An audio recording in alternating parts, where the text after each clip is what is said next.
প্রত্যেক জুম্মার দিনে মসজিদে আপনাকে 2-3টে কাজ করতে হবে।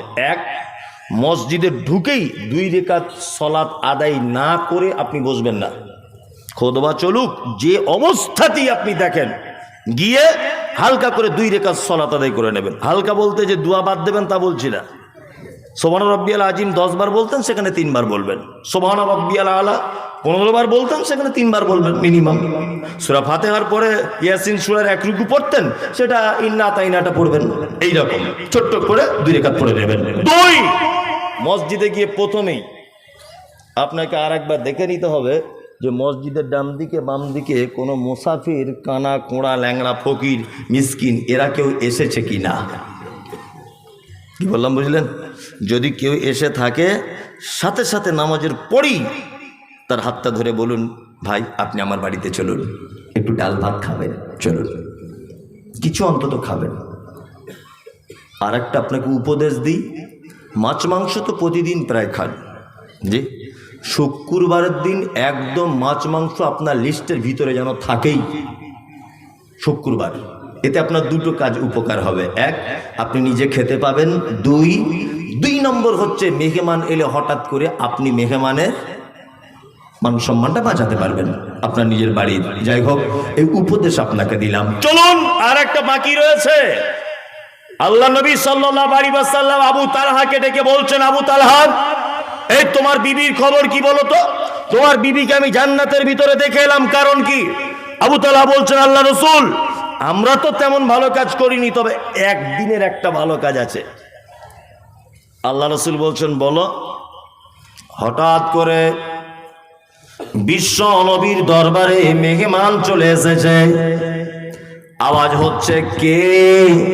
বলছে, আমি একজন মেহমান। আল্লাহর নবী মেহমানকে নিলেন, আর আবু তালহাকে ডেকে বলছেন, আবু তালহা, আমার বিবিদের বাড়ি থেকে একটু খাবার নিয়ে এসো, মেহমানকে খেতে দেওয়া হবে। আবু তালহা বলেন, আল্লাহ রাসূল তখন 11 জন বিবি বাড়িতে ছিল। আমি 11 জন বিবির বাড়িতে ঘুরলাম, একজনের বাড়িতেও কোনো খাবার পেলাম না। মদিনার তখন মুখ্যমন্ত্রীকে মুহাম্মদ সাল্লাল্লাহু আলাইহি ওয়াসাল্লাম, মুখ্যমন্ত্রীর বাড়িতে খাবার নাই। আমাদের কি অবস্থা বলুন দেখি। হ্যাঁ, কালকে আন্ডার প্যান্ট পরে ঘুরতো, ওকে কেউ চিনত না। আজকে 12 ভোটে জিতে বুলেট গাড়ি চেপে ঘোরে, 4 চাকা নিয়ে ঘোরে। টাকা আসে কোথা থেকে? হ্যাঁ, টাকাটা আসছে কোথা থেকে? আল্লাহু আকবার। আর সারা পৃথিবীর একজন দৃষ্টান্ত পেশ করেছেন মুহাম্মদুর রাসূলুল্লাহ সাল্লাল্লাহু আলাইহি ওয়াসাল্লাম। একজন নেতা, 11 জন বিবি বাড়িতে এক ফোঁটাও খাবার নাই। আবু তালহা এসে বলছেন যে আল্লাহ রাসূল, আমার বাড়িতে খাবার নাই, আপনার বাড়িতে। তখন আল্লাহ রাসূল সাহাবীদের উদ্দেশ্য করে বলছেন, শোনো, তোমরা যদি আজ কেউ এই মেহমানের মেহমানদারি করাতে যদি পারো, তাহলে আল্লাহ তার পানির কূপে বরকত দিবে, আল্লাহ তার খাজুরে বরকত দিবে, আল্লাহ তার খাবারে বরকত দিবে। কেউ আছো? আবু তালহা সবার আগে বলছেন, আল্লাহ রাসূল আমি। হাত তুললেন, মেহমানকে বাড়ি নিয়ে গেলেন। আবু তালহা দরজায়, কে? আমি। আচ্ছা আচ্ছা, দরজা খুলে দিলেন। বিবি পর্দার আড়াল থেকে দেখতে পাচ্ছে সঙ্গে একজন আছে। তখন আবু তালহাকে ডেকে বলছেন, সঙ্গে কে? বলছে, মেহমান। বিবি তখন বলছে, আশ্চর্য ব্যাপার, আর আমাদের বাড়িতে 2টো বাচ্চা ছেলের মতো খাবার আছে, আর কোনো খাবার নাই। তাদেরকে কি খেতে দেবো বাচ্চাগুলোকে, আর মেহমানকে কি দেব? তখন আবু তালহা বলছেন, এটা যা তা মেহমান নয়, আল্লাহর নবীর মেহমান এটা। তখন বিবি স্বামীকে ডেকে পরামর্শ করলেন, এসো, এক কাজ করো, বাচ্চাগুলোকে ঘুম পাড়িয়ে দাও। বাচ্চাগুলোকে ঘুম পাড়িয়ে দেওয়া হলো। 2টি বাচ্চা ছেলের খাবার কতটা হতে পারে বলুন? অল্প একটু, সামান্য। রুটি বানালেন, যা ছিল তরকারি করলেন, মেহমানকে খেতে দিলেন। আল্লাহওয়ালি বিবির কত গুণ দেখুন। স্ত্রী তখন স্বামীকে বলছে, এক কাজ করবেন, নবীজির সুন্নাত যে মেজবানের সঙ্গে মেহমানকে খেতে হবে, মানে মেহমানের সাথে বাড়িওয়ালাকেও বসে খেতে হবে, এটা সুন্নাত। তা তুমিও তাহলে মেহমানের সঙ্গে বসো, খাও। তবে একটা কথা মাথায় রাখিও, তুমিও যদি ওই রুটি হোক আর যাই হোক খেতে থাকো, আর ওই মেহমানও যদি খায়, অল্প খাবার, দুজনারই পেট পরিপূর্ণ হবে না। তা মাঝখানে যে প্রদীপটা জ্বলবে টিপ টিপ করে আলো, এই আলোটা কোনো রকম চালাকি করে এদিক ওদিক করে তুমি আলোটা নিভিয়ে দিবে, আর পাত্রে হাত দেবে, মুখে তুলবে, চিবাবে, সব কিছু করবে, কিন্তু খেয়ে নিও না। খেয়ে নিয়ে আল্লাহ নবীর মেহমানের পেট ভরবে না। এই ঘটনায় স্বামী স্ত্রী না খেয়ে থাকলেন, বাচ্চাগুলোকে না খেয়ে রাখলেন। আল্লাহ নবী সাল্লাল্লাহু আলাইহি ওয়াসাল্লাম বলছেন, কোরআনের আয়াত পড়ে শোনাচ্ছেন, মান আমিলা সালিহাম মিন যাকারিন আও উনসা ওয়া হুয়া মুমিনুন ফালা নুহিয়ান্নাহু হায়াতান তাইয়্যিবাতান ওয়া লা নাজজিআন্নাহুম আজরাহুম বিআহসানি মা কানু ইয়ামালুন। আবু তালহা, শোনো, এই মাত্র আমাকে জিবরিল বলে গেল। এই ব্যাপারে দুটো আয়াতকে মুহাদ্দিসগণ ইখতিলাফ করেছেন। কেউ বলেছেন এই আয়াতটা অবতীর্ণ হয়েছে, আর কেউ বলেছেন আরেকটা আয়াত অবতীর্ণ হয়েছে।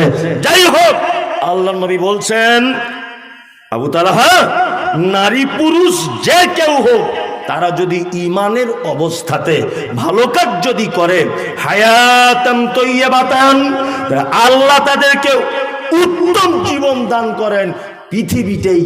এই কারণে তোমার স্ত্রীকে আমি আবু তালহা জান্নাতের ভিতরে দেখে এসেছি।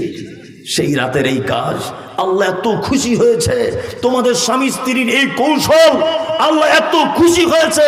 তোমার বাচ্চাগুলোকে খেতে দাওনি, আটকে রেখেছিলে, শুধু মেহমানকে খাইয়েছিলে বলে আল্লাহ এত খুশি হয়েছে যে তোমার স্ত্রীকে আমি জান্নাতের ভিতরে দেখে এলাম। ভাবতে পারছেন আপনি? মুহাম্মদ সাল্লাল্লাহু আলাইহি ওয়াসাল্লাম বলেন, মান কানা ইউমিনু বিল্লাহি ওয়াল ইয়াউমিল আখির ফালিয়ুকরিম দাইফাহু। ও লোক আল্লাহকে বিশ্বাস করে না, ও কিয়ামতকে বিশ্বাস করে না, কে সে? ফালিয়ুকরিম দাইফাহু, যে তার মেহমানের সঙ্গে অসৎ ব্যবহার করে। কখনোই মেহমানের সঙ্গে অসৎ ব্যবহার করবেন না, আর নিজেকে বেশি পণ্ডিত ভাবিয়েন না। মসজিদে এসেছি আপনাদের, অজু করতে করতে একটা কি বলে অজুর ট্যাপ, ওগুলো নাকি কল, ওই কলটা ঘুরিয়ে দিয়ে আমি মসজিদের ভিতরে চলে গেছি, পানি হর হর হর হর করে পড়েই যাচ্ছে। তা আর একজনা দেখেছে যে আমি কলটায় বসেছিলাম, ও তখন গিয়ে ভিতরে বলছে, মমতাজুল সাহেব নাকি আপনি? হ্যাঁ, চোখে দেখতে পান না, কলটা বন্ধ করতে হয়। আচ্ছা বলুন তো, আমি তো অ আ ক খাটুই তো জানি, হ্যাঁ, এতটুকু বিদ্যাও তো আমার আছে যে কোনটা ভালো কোনটা মন্দ এটা তো জানি। তা আমি কি ইচ্ছা করে কলটাকে ছেড়ে দিয়ে মসজিদে ঢুকে যাব বলে মনে হয়? হয়তো অন্য মনস্ক হয়ে গেছি, হতে পারে ভুলে গেছি কোনো কারণে। তো এর জন্য এত জোরে কথা বলতে হয় কেন? একটু আস্তে করে বলা যায় না? আর বলারই বা কি প্রয়োজন? ওটা আপনিই তো বন্ধ করে যদি দেন, ক্ষতি কি হয়? ঘুরে দিলে তো হয়ে যায়। মেহমান খুব কঠিন ব্যাপার, বিশেষ করে রমজান মাসে দেখবেন অনেক অন্ধ অসহায় দুস্থ মানুষেরা আসে না? আসে। আবু তালহার স্ত্রী বাড়িতে ফ্রিজ ছিল না, 5 দিনের মশলা একদিনে মিক্সচার মেশিনে কুটে রাখতো না।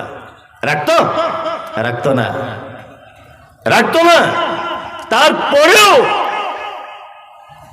মসজিদে আমাদের কোনো মেহমান যদি আসে, এ ওর দিকে দেখে, ও ওর দিকে দেখে, সভাপতি আরেকজনের দিকে দেখে, আরেকজনের দিকে দেখে, এক পর্যায়ে দেখা যায় লোকটা না খেয়েই বাড়ি চলে গেল। আবার অনেক সময় ইমাম সাহেব অর্ধেক করে বসে বসে দুজনা খায়, কারণ কেউ ভাত দিয়ে যায়নি তাই। এরকমও ঘটনা ঘটে, আপনাদের গ্রামে হয়তো ঘটে না, অনেক জায়গাতেই ঘটে না? খুব ব্যাপারগুলো মাথায় রাখবেন, খুব মাথায় রাখবেন। মেহমানের সঙ্গে অসৎ ব্যবহার করবেন না। 2, আল্লাহ নবী সাল্লাল্লাহু আলাইহি ওয়াসাল্লাম বলছেন, ওয়ান কানা ইউমিনু বিল্লাহি ওয়াল ইয়াউমিল আখির ফালিউজি জারহু। ও আল্লাহকে বিশ্বাস করে না, ও কিয়ামতকেও বিশ্বাস করে না, কে সে? বলছে যে তার প্রতিবেশীর সঙ্গে অসৎ ব্যবহার করে। প্রতিবেশীর ব্যাপার তো খুব জটিল ও কঠিন। আল্লাহ নবী সাল্লাল্লাহু আলাইহি ওয়াসাল্লাম বলছেন, জিবরিল আমাকে প্রতিবেশীর ব্যাপারে এত ওসিয়াত করে, এত বলে, এত তাগিদ দেয়, আমার আশঙ্কা হয় যে প্রতিবেশী আমার সম্পদের অরিস হয়ে যায় কিনা। কি বললাম বুঝলেন? হ্যাঁ, সত্যি এগুলো আফসোস লাগে। একটা জমি মেন ফন্ডে আছে প্রথম, দ্বিতীয় ফন্ডের জমিটার দাম কম। তা একটা গরিব মানুষ প্রথম ফন্ডের জমি নিতে পারেনি, দ্বিতীয় ফন্ডের জমিটা কিনেছে। তা প্রথম ফন্ডের জমিকে বলছে, ভাই 3 ফুট রাস্তা আপনি একটু দেন, আমি গরিব মানুষ, এটা কোনো রকম ঘর বাড়ি করবো, ছেলে পেলে নিয়ে একটু যাতায়াত করব। তা প্রথম ফন্ডের জমি মালিক বলছে, না জমি বিক্রি করব না, বিক্রি করব না জমি। তখন বলছে, ভাই একটু টাকা কিছু বেশি নেন। তো বলছে 9 লাখ টাকা শতক, দাম 60,000 টাকা শতক, ও চাচ্ছে 9 লাখ। তার মানে কি, ও প্রতিবেশীকে হিংসা করছে, দেবে না। আমি অনেক মাদ্রাসা মসজিদে দেখেছি, অনেক জায়গায় ঘোরাফেরা করি, তো দেখুন মানুষ আপনাদের থেকে একটা বিদ্যা আমার বেশি আছে, সেটা হচ্ছে এই যে অনেক মানুষের সঙ্গে মেশা আর অনেক এলাকায় ঘুরে বেড়ানোর একটা এক্সট্রা এক্সপিরিয়েন্স আমার আছে, আর খুব সহজেই মানুষ চিনে ফেলতে পারি। কারণ প্রতিদিন হাজার হাজার মানুষের সঙ্গে ঘুরি, মুখ দেখলে মোটামুটি বুঝতে পারি যে এই লোকটা মানে এইরকম এর হতে পারে, একটা ভাবনা হয়ে যায় অলরেডি। এটা কি বললাম বুঝলেন তো? তা অনেক মসজিদে দেখেছি এইখানে মসজিদ আর বাথরুম ঘরটা দেখছো ওইখানে। জি ভাই এটা কেন বাথরুম ঘরটা ওইখানে? ওটা তো মসজিদের এক সাইডে করা যেত। বলছে বলবেন না, পাশের বাড়ির লোক 1 হাত জায়গা যদি দিত বাথরুমটা হয়ে যেত, কিন্তু লোকটা দেয়নি। শুধু দেয়নি না, এমন গরম দেখাচ্ছে মনে হচ্ছে ওর কবর হবে ওইখানটাতেই, এমন গরম দেখাচ্ছে, আমার জায়গা আমি দেবো না। এরকম লোক আছে না নেই? মুহাম্মদ সাল্লাল্লাহু আলাইহি ওয়াসাল্লাম তিনি বলেন, কোনো প্রতিবেশী যেন আর একটা প্রতিবেশীর দেওয়ালে কাঠ কুঞ্চি এই জাতীয় এইভাবে টেক লাগিয়ে রাখতে নিষেধ যেন না করে। যদি করে তাহলে বুঝে নিতে হবে ওই লোকটার ঈমান কি দুর্বল রয়েছে, ও আখিরাতকেও বিশ্বাস করে না, ও আল্লাহকেও বিশ্বাস করে না। আমার বাড়িতে কল নেই, আপনার বাড়িতে 2 দিন আমার স্ত্রী পানি আনতে গেছে, 2 দিন, 4 দিনের মাথাতে আপনার স্ত্রী বলছে, বুবু আপনাকে একটা কথা বলবো। তো হচ্ছে কি? বলছে আমাদের কলে আসতে হয় না, কল খারাপ হয়ে যেতে পারে। ওদের বাড়ির 12 জন কলটা ধরে এরকম এরকম করছে 24 ঘন্টা, তখন খারাপ হয় না। আর আমার বউ একদিন গেছে খারাপ হয়ে যাবে? তুমি বদমাইশির জায়গা পাও না। কুরবানির দিনে একটা গরু কিনেছি আমি, আমার বাঁধার খামার নেই, বাঁধার খামার নেই। তা আপনার খামারে 2 দিন বেঁধেছি। তা আপনার বউ রাতের বেলা শুয়ে এসে আপনাকে বলছে, কি গো মুমতাজুল মরি সাহেব গরু বানছে, জায়গা দখল করে নিবে না তো? দেখো আবার ও সকালবেলা মাথা মোটা, মাথায় তো কিছু নেই, বইয়ের কথা শুনে মাথায় গোবর ঢুকে চোর। ও সাথে সাথে গিয়ে দেখছি কুঞ্চি, তারপরে ওই আপনার কুল গাছের কাঁটা এই নিয়ে খামারটাকে জুত করে ঘিরছে। তার মানে কি? আর 5 দিন পরে গরুটা আমি জবাই করে দিব, মিটে যাবে। কি বললাম বুঝলেন না? মিটে যাবে, শেষ। এই 5 দিনের উপকারটাও আমায় করতে পারল না, ঘিরে দিল।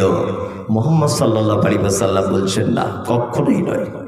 ও আল্লাহকে বিশ্বাস করে না, ও কিয়ামতকে বিশ্বাস করে না। নাম্বার 3 নম্বর হচ্ছে এই, আল্লাহ নবী সাল্লাল্লাহু আলাইহি ওয়াসাল্লাম বলছেন, ফালিয়াকুল খায়রান আও লাম ইয়াসমুত। শোনো, কথা বললে মিষ্টি কথা বলবে, প্রয়োজনে কথা বলবে, অযথা bat bat bat bat bat bat করে বকো না। কিছু লোক আছে না, জুম্মার নামাজ পড়তে যায়, 5 ওয়াক্ত যায় না, আর জুম্মার নামাজ পড়ে এসেই দেখবেন ঠিক দরজার সামনে দাঁড়িয়ে, এই আজকে কেন 5 মিনিট লেট হলো, এই ইমাম সাহেব কেন এই করলো, এই আজানে একটা লোক রাখ, ওই এই কর তাই কর। কিছু লোক আছে না? আছে। আর কিছু লোক ওদেরকে পাম দেয়, পাম দিয়ে বলে, তুই হচ্ছিস শালা বাপের বেটা, যা বলিস সামনাসামনি বলিস। ও তখন ওই পামে ফুলে গিয়ে আরো বলে। কি বললাম বুঝলেন না? আমি মুমতাজুল ইসলাম বলছি, তুমি মানুষ নয়, তুমি গয়াকার ধয়াকার গাধা। যে অপরের সম্মান নিয়ে চিনিমিলি খালে তার নিজের কোনো সম্মান নেই। কি বললাম বুঝলেন? কোন মানুষ দেখবেন যখন আর একটা মানুষের সম্মানে আঘাত করছে, ভেবে নিতে হবে তার নিজের সম্মান কম। তুমি একটা ইমাম সাহেবের সম্মানে আঘাত করছো, 5 মিনিট খুতবা দেরি হয়েছে বলে তোমার সম্মান আছে? গ্রামের মানুষ তোমাকে 10 পয়সাও দাম দেয়। তুমি জানো তোমার পিছনে মানুষ তোমাকে গরু ছাগল ইতর বলে গালাগালি করে চায়ের দোকানে। হ্যাঁ, তুমি একটা মসজিদের ইমামের ব্যাপারে যে দায়িত্ব, যে চোখ দিয়ে তুমি ইমাম সাহেবকে দেখো, ওই চোখ দিয়ে যদি তুমি তোমার বেটাকে দেখতে, একটাও গ্রামে বেনামাজি থাকতো না। ইমাম সাহেবের দুদিন ফজরে ঘুম ভাঙেনি, তুমি খুব ফাটার ফাটার ভাত করে বকছো। তোমার যে 4টে লায়েক বেটা এক ওয়াক্ত নামাজ পড়ে না, খোঁজ রেখেছো কোনোদিন? জি, কথা বলতে গেলে মেপে বলবেন। আর আপনি এটা বুঝবেন না যে আপনি মনে হয় সব বোঝেন, লোকও কিছু বোঝে। কথা বললে মিষ্টি কথা বলবেন, প্রয়োজনের কথা বলবেন, বেফাঁস কথাবার্তা বলতে যাবেন না। আল্লাহ নবী সাল্লাল্লাহু আলাইহি ওয়াসাল্লাম এই ব্যাপারে বলতে গিয়ে একদম ঈমানের সাথে পর্যন্ত জুড়ে দিয়েছেন, যে আল্লাহকেও বিশ্বাস করে না, ও কিয়ামতকেও বিশ্বাস করে না। বিনীত অনুরোধ, শুধু ইহদিনাস সিরাতাল মুস্তাকিম বলে জান্নাত পাওয়া যাবে না। সাহাবায়ে কিরামগণ যে পদ্ধতিতে চলেছেন, তাদের বিবিরা যে পদ্ধতিতে চলেছে, সেই পদ্ধতিতে হাঁটলে জান্নাত যাওয়া যাবে। আপনাদেরকে এবার আমি চমৎকার দুটো একটা হাদিস বলে দিই চটপট করে। যারা আমরা এখানে বসে আছি, আমরা আমল করে জান্নাতে যাব। আল্লাহ তাআলা বলছেন, লিয়াবলুয়াকুম আইয়ুকুম আহসানু আমালা, উত্তম আমল করার জন্য তোমাদেরকে পৃথিবীতে পাঠানো হয়েছে, তাই না? তাহলে উত্তম আমলের মাধ্যমে আমাদের কোথায় যাওয়া লাগবে? জান্নাত। একজন ছেলে আল্লাহর নবীকে সে বলছেন, দুল্লানি আলা আমালিন ইজা আমিনতাহু ফাদাখালতুল জান্নাতা ক্বালা তা'বুদুল্লাহ ওয়া লা তুশরিক বিহি শাইয়্যা ওয়া তুকিমুস সালাতিল মাকতুবাতা ওয়া তুতিজ যাকাতিল মাফরুজাতা ওয়া তাহুজ্জাল বাইত। একজন ছেলে আল্লাহর নবীকে সে বলছেন, ও দয়ার নবী গো, আমি একজন কনভার্ট মুসলমান, আমি টাটকা ঈমান নিয়ে এসেছি, উস্কো খুস্কো মাথায় চুল, পরনে ভালো কাপড় নাই, আপনি দয়া করে বলুন কোন আমল করলে জান্নাতে যাওয়া যায়? নবীজি বলছেন, 1 নম্বরে তা'বুদুল্লাহ, তুমি সর্বদাতে আল্লাহর গোলামি করবে। সর্বদাতে গোলামি কার? ইবাদত কার? আল্লাহর করতে হবে। 2, ওয়ালা তুশরিক বিহি শাইয়্যা, তুমি যদি জান্নাতে যেতে চাও, আল্লাহর সঙ্গে যেন শরীক করে দিও না কাউকে। শিরক বুঝেন তো? শিরক বুঝেন? বুঝেন? শিরক একদম সহজ ভাষাতে জেনে নেন। বলছি, আল্লাহর যে ক্ষমতা আছে, এদিকে বেরোন, শিরক বলছে আপনাকে, আল্লাহর যে ক্ষমতা আছে, এই ক্ষমতা পৃথিবীর অন্য কারো আছে, এটা মনে করা শিরক। রুজি ডিপার্টমেন্ট কার হাতে? আল্লাহর হাতে, তাই না? সুস্থতা অসুস্থতা কার হাতে? আল্লাহর হাতে। চাওয়া পাওয়া সবকিছু কার হাতে? আল্লাহ সুবহানাহু ওয়া তাআলার হাতে। তার মানে আল্লাহর যে ক্ষমতা আছে, এই ক্ষমতা অন্য কারো আছে, এটা মনে করা শিরক।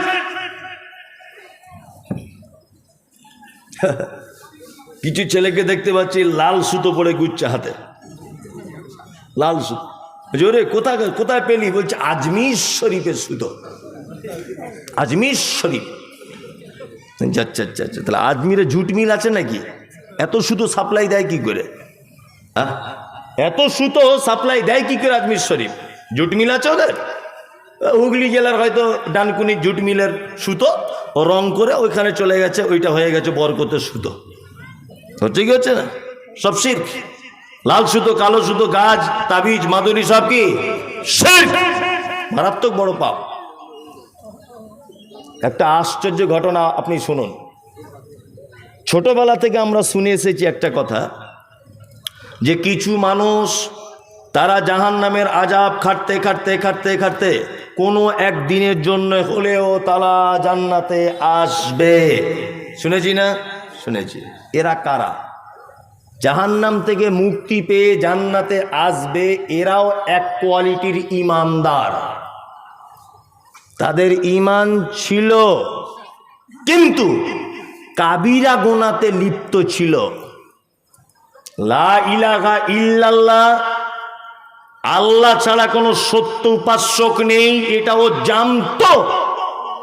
তারপরেও সুদের টাকা খেয়েছে, তারপরেও ব্যভিচার করেছে, তারপরেও কাবিরা গুনাহতে লিপ্ত হয়েছে। এই কারণে লোকটাকে জাহান্নাম দেওয়া হয়েছে, আর এই কারণে লা ইলাহার বিশ্বাস ছিল বলে ওকে মুক্তি দিয়ে কোথায় আবার হবে? জান্নাত দেওয়া হবে। একটা শ্রেণীর মানুষ জাহান্নাম থেকে কোশ্চিন কালেও পরিত্রাণ পাবে না, যে শিরক অবস্থাতে মারা গেছে।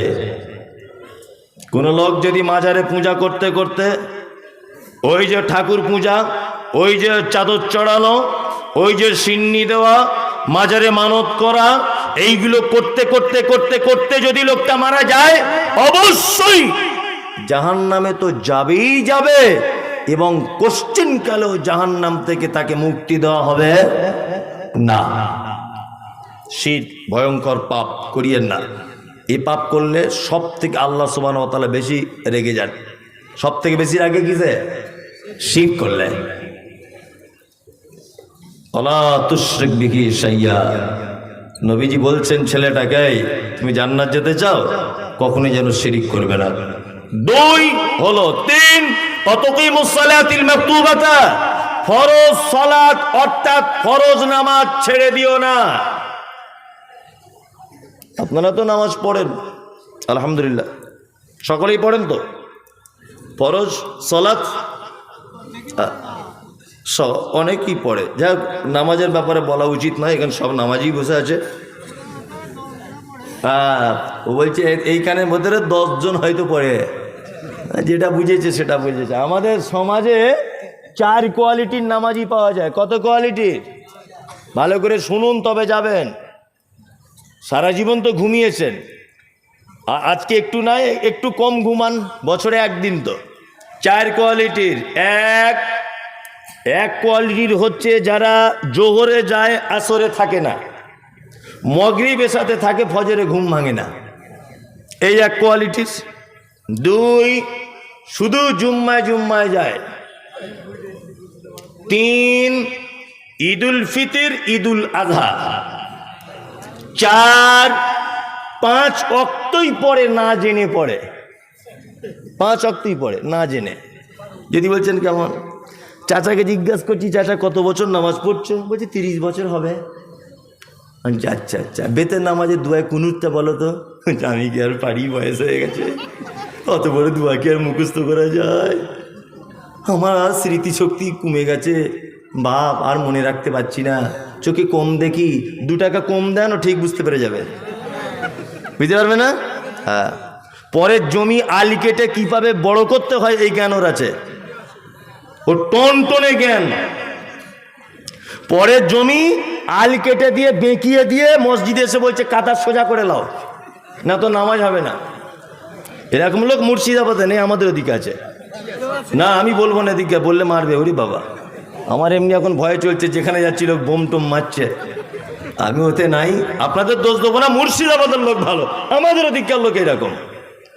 যাই হোক, তাহলে ও দুয়া জানে না, কিন্তু এ আবার কত বড় ধোকাবাজ দেখুন। এ কথাটা শুনলে কষ্ট পাবেন অনেক বয়স্ক লোক, কিন্তু কষ্ট পেলেও যে কিছু করার নেই। আচ্ছা, রুকুতে গিয়ে চাচা কি বলে ওই জানি না তো, রুকুতে দুয়া জানে না, কিন্তু লোকটাকে আপনি নামাজে লক্ষ্য রাখবেন, রুকুতে গিয়ে তাহলে ও বলে কি জানে না, তা ও যখন জানি না বলে কি। বেতের নামাজে দেখবেন ঠোঁট লেড়েই যাচ্ছে। আচ্ছা, ও যে দুয়া জানে না বলে কি, তার মানে ও পৃথিবীর মানুষকে ধোকা দিয়ে ওর স্বাদ মেটেনি, মসজিদে আল্লাহকে পর্যন্ত ধোকা দেয়। ঠিক বলছি না ভুল বলছি? এরকম নামাজি আছে। আমি আপনাকে এটা বলতে চাইছি, কাল সকাল হতে না হতে আজকে এখানে যদি কোনো দুয়ার বই পাওয়া যায় বইয়ের দোকানে, আজকে থেকে কিনে নিয়ে অন্তত পক্ষে নামাজের ভিতরে যে দুয়াগুলো লাগে ওই দুয়াগুলো মুখস্থ করে নেন, তাছাড়া আপনার একদিনের সালাত কবুল হচ্ছে না। ফকটিয়া জান্নাত অত সহজ? বাজারে একটা জায়গা বিক্রি হবে, আপনাদের এই বহরমপুর বাস স্ট্যান্ডের এখানে ধরে নেন, বহরমপুর বাস স্ট্যান্ডে লোক যেখানে চেন খুলে পেচ্ছাপ করে, বলুন তো দেখি এই পেচ্ছাপখানাটা আমি যদি একটা দোকান করার জন্য 1 শতক জায়গা মেন ফন্ডে বহরমপুরে কিনি, কত লাখ টাকা লাগবে? 1 লাখে হবে? কত? 30 লাখ? আরো বেশি, 50 lakh minimum Baharampur main bus স্ট্যান্ডে নিলে। তাও আপনি পাবেন না জায়গা। যেখানে লোক পেচ্ছাপ করে তার দাম যদি 50 লাখ টাকা শতক হয়, আর আল্লাহর নবী বলেছেন জান্নাতে একটা ধনুক রাখার জায়গা, একটা ধনুক, ধনুক বুঝেন তো? এই ধনুক রাখার জায়গা পৃথিবীর থেকে আরো অনেক গুণে বেশি। এত বড় তোমাকে জান্নাত দেওয়া হবে, আর তুমি কি ভাবছো দোয়া না জেনে এরকম রুকু সেজদা করলেই জান্নাত? অত সহজ? অত সহজ? 500 টাকার নোট দিলে 4 বার দেখে ঠিক আছে না গেছে, হ্যাঁ? আর আপনার মতো লোককে জান্নাতের ভিতরে দেওয়া হবে, একবার বাজিয়ে দেখা হবে না? বিনীত অনুরোধ, আপনার উপর আমার রাগ, ক্ষোভ, বিদ্বেষ কিচ্ছু নেই। এটাই অনুরোধ যে আপনি দোয়াগুলো মুখস্থ করুন। সারা জীবন আর এইভাবে চলবে না, 2 নম্বরই করে দোয়াগুলো মুখস্থ করুন। ইনশাল্লাহ চেষ্টা করব, ইনশাল্লাহ। এখন দোয়া জানার অনেক মাধ্যম, বই না কিনলেও মোবাইলে গুগলে সার্চ করবেন যে রুকুর দোয়া কি, তাসাহুদে কি পড়তে হয়, সব দোয়া আপনি মোবাইলের ভিতরেও গুগলে বসে পড়ে ফেলতে পারবেন, কোনো সমস্যা নেই। জি, একটা লোক মারা গেল, বলছি শুন, একটা লোক মারা গেল, মারা যাবার পরে ইমাম সাহেব বলছে আসসালামু আলাইকুম। মনোযোগ দিয়ে শুনবেন, কেউ যেন চেল্লামিল্লি করবেন না ভাই। আমাদের দক্ষিণ পাড়ায় আব্দুল করিম ভাই মারা গেছে, লোকটা খুব ভালো ছিল। যদি ভুল ত্রুটি করে থাকে আল্লাহর রাস্তায় ক্ষমা করে দেবেন, আর ঋণ টিন করে থাকলে আপনারা একটু আল্লাহর রাস্তায় পারলে মাফ করে দেবেন, না তো ওনার ছেলেকে বলবেন। এটা বলে কি বলে না? বলে। আর কি বলে? আর এই কথাটা বলে যে সবাই ভাইয়ের জন্য দোয়া করবেন। আমরাও এই পথের পথিক, এই পথে সবাইকে আসতে হবে, ভাইয়ের জন্য দোয়া করবেন সবাই। যে ভাইয়ের জন্য ইমাম সাহেব দোয়া চাইছে জীবনে 5 ওয়াক্ত সালাত আদায় করেনি, নামাজ পড়েনি জীবনেও। আচ্ছা বলুন তো দেখি, এর জন্য যদি কোনো মানুষ দোয়া করে, তার দোয়ার কারণে সে জান্নাত পৌঁছাতে পারবে? পারবে? পারবে না। তাকে জাহান্নাম খেটে খেটে শেষ পর্যায়ে জান্নাতে। ওই যে বলেছি লা ইলাহা ইল্লাল্লাহ ছিল, তাই কি বললাম বুঝলেন? আল্লাহর ভাষা কি? আল্লাহর ভাষা মা সালাকাকুম ফি সাকার ক্বালু লাম নাকু মিনাল মুসাল্লিন। একজন সাকার নামক জাহান্নামীকে জিজ্ঞাসা করা হবে, এই তুমি কেন জাহান্নামে? তখন সে বলবে ক্বালু লাম নাকু মিনাল মুসাল্লিন। সব ভালো কাজ ছিল ভাই।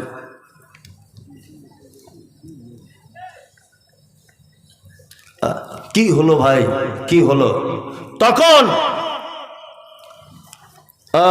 ওই জাহান্নামী বলবে ক্বালু লাম নাকু মিনাল মুসাল্লিন, ভাই সব ভালো কাজ ছিল, শুধু নামাজটা পড়িনি, এই কারণে আমার থাকার জায়গা জাহান্নাম। কি বললাম বুঝলেন? অনেক মানুষ আছে না, বলছে মৌলভী সাহেব সব ভালো কাজ, শুধু নামাজ কি পড়ি না, আমার কি ইমানের কোনো ক্ষতি আছে? বলে না, শুধু নামাজ পড়ি না। এদিকে বেরোন, আমি আপনাকে কয়েকটা কথা বলছি, মনোযোগ দিয়ে শুনুন দেখি। আমার ছেলে সেদিন আমাকে বলছে আব্বা আমি মিলিটারির চাকরি করবো। জিদা কর, অসুবিধা তোর কিছু নাই। না আমার ছেলে মাঠে দৌড়িয়েছে ফার্স্ট, এটা বোঝানোর জন্য বলছি অরিজিনাল না, আমার ছেলের বয়স 12 বছর, তা ফার্স্ট হয়েছে। লিখিত পরীক্ষায় ফার্স্ট, মৌখিকে ফার্স্ট, সব কিছুতে আমার ছেলে 100-100। কিন্তু যখন ফিতে নিয়ে মাপছে তখন দেখছে 3.5 ফুট। বলুন তো আমার ছেলে কিয়ামত পর্যন্ত যদি বেঁচে থাকে মিলিটারির চাকরি পাবে? পাবে না। তাহলে এই চাকরির মূল শর্তটা কি? হাইট ভালো হতে হবে, মাধ্যমিক পাস হলেও চলবে, কোনো সমস্যা নেই। জাকাত আলহামদুলিল্লাহ ভালো, জলসা শোনা খুবই বাবা, খুব পটু, আবার যেখানে খাওয়ার ব্যবস্থা সেখানে সকালে গিয়ে বসে থাকে, সব ভালো কাজ, শুধু নামাজ পড়েনি, শুধু নামাজটা নাই, জান্নাত নাই। নাম্বার 2, যারা জোহরে পড়েন, আসরে পড়েন, মগরিবে যান না, ফজরে ঘুম ভাঙে না, এরা কেমন? আমার বেটা মাধ্যমিক পরীক্ষা দিচ্ছে, 4টে সাবজেক্টে পরীক্ষা, ধরে নেন 3টেতে 100-100 পেয়েছে, আর একটাতে পেয়েছে 0-0। যেদিন রেজাল্ট আউট হবে বলুন তো আমার বেটা পাস না ফেল? Fail, yes fail. তিনটেতে কিন্তু 100। জোহরে গিয়েছে 100, আসরে 100, এসাতে 100, মাগরিবে 100, ফজরে ঘুম ভাঙেনি 0। তার মানে তুমি বেনামাজির তালিকায়। ঘুম না ভাঙলে, ঘুম যখন ভেঙেছে তখন পড়ে নাও। কি বলছে বুঝতে পারছেন? চলুন, যারা জুম্মায় যায় তারা কেমন? আল্লাহ তাআলা বলছেন ফাওয়াইলুল লিল মুসাল্লিন, দুর্ভোগ, ওয়াইল নামক জাহান্নাম ওই মুসাল্লিদের জন্য, আল্লাযীনা হুম আন সালাতিহিম সাহুন, যারা সালাত আদায় করে অস্বস্তি সহকারে, যারা সালাত আদায় করে এনার্জি লস সহকারে, যারা সালাত আদায় করে কি করে? তাড়াহুড়া করে, যারা সালাত আদায় করে সিস্টেম অনুযায়ী করে না, এরা সব সাহুন। 2, আল্লাযীনা হুম ইউরাউন, যারা সালাত আদায় করে লোক দেখানোর জন্যে, এদের থাকার জায়গা অয়েল, অয়েল, অয়েল, দুর্ভোগ। এইবার এখানে একটা কথা বলে রাখছি, জুম্মার দিনে ও যায় মানে এই কারণে যায়। কি কারণে যায়? জুম্মার দিনে যায়, বাজারে সবাই দোকানদার, সবাই দোকান বন্ধ করে নামাজ পড়তে যাচ্ছে, যদি আমি না যাই মান সম্মানের ব্যাপার। পাড়ার সব লোক নামাজ পড়তে যাচ্ছে জুম্মার দিন, আমি যদি বসে থাকি মান সম্মানের ব্যাপার। তাহলে এই লোক দেখানোর তালিকাতে এলো কি এলো না? এলো কি এলো না? এলো। তার মানে এর জন্য দুর্ভোগ, খুব বিপদ। সালাত একটা বাধ্যতামূলক ইবাদত, সালাত বাধ্যতামূলক ইবাদত। আল্লাহ তুমি আমাদেরকে ইবাদতের সঙ্গে যুক্ত থাকার তৌফিক দান করো, আমিন, আমিন, আমিন। আল্লাহ নবী সাল্লাল্লাহু আলাইহি ওয়াসাল্লাম তারপরে বলছেন, ছেলেটাকে তুমি জান্নাত যেতে যাও, ওতাসুমার রমাজান, রমজানের সিয়াম পালন করো 1 মাস। আর 5 নম্বরে তুমি যদি জান্নাত যেতে চাও, তাহলে তুমি এক কাজ করো, মক্কা থেকে যাওয়া আসার টাকা যদি তোমার কাছে থাকে, তুমি একবার হজ করে নাও, তুমি জান্নাত চলে যাবে, তুমি জান্নাত চলে যাবে। একজনা একটা প্রশ্ন করেছেন, জানাজার নামাজ একদিকে সালাম ফিরে নামাজ হবে কি? সঠিক উত্তর দেবেন সভাপতি সাহেব আছেন, উনি বলবেন। যাই হোক, উনি উত্তর দিয়ে দেবেন, আলহামদুলিল্লাহ। তা যে কথা আপনাকে বলছিলাম, ভালো আমল করে জান্নাত যাওয়া কি যাবে। এবার আপনাকে আর একটা কথা বলে দিচ্ছি, খুব মনোযোগ সহকারে শুনুন। কয়েকটা দুনিয়াবি ছোটখাটো ভালো কাজ বলে দিচ্ছি, আজকে থেকে আমল করবে ইনশাল্লাহ। হাত তুলুন তো, কারা কারা তুলুন। নামাজ বড্ড কঠিন ইবাদত, ওটা নাই বা পারলেন। আর কটা ছোট ছোট বলে দিই ইনশাল্লাহ। হকুল মুসলিম আলাল মুসলিম খামসুন রাদ্দুস সালাম। মুহাম্মদ সাল্লাল্লাহু আলাইহি ওয়াসাল্লাম বলছেন, এক মুসলমান আর এক মুসলমানের উপরে 5টা জিনিসের হক। আর একটা হাদিসে আছে 6টা, ভালো করে বুঝবেন। 5টারটা বলছি আপনাকে। 1, রাদ্দুস সালাম, তুমি তোমার ভাইয়ের সঙ্গে দেখা হলে বলবে আসসালামু আলাইকুম। ইনশাল্লাহ আজকে থেকে সালাম চালু করবো ইনশাল্লাহ, এটা একটা সুন্নত। আর এটা একটা ফ্রিতে নেকি, আসসালামু আলাইকুম বলে 10টা নেকি, হ্যাঁ 10টা নেকি। কিন্তু এইখানে নেকি নিতে গেলে আপনাকে 20 টাকা দিয়ে তবে 10টা নেকি নিতে হবে। তাহলে 20 টাকা দেওয়া ভালো না সালাম করা ভালো? সালাম করবেন, ফাও নেকি এগুলো। দান একটা আলাদা সাবজেক্ট, ওটা আলাদা বিষয়, কিন্তু এগুলো ফাও নাকি। চলুন, ওয়াইয়াদাতুল মারিজ,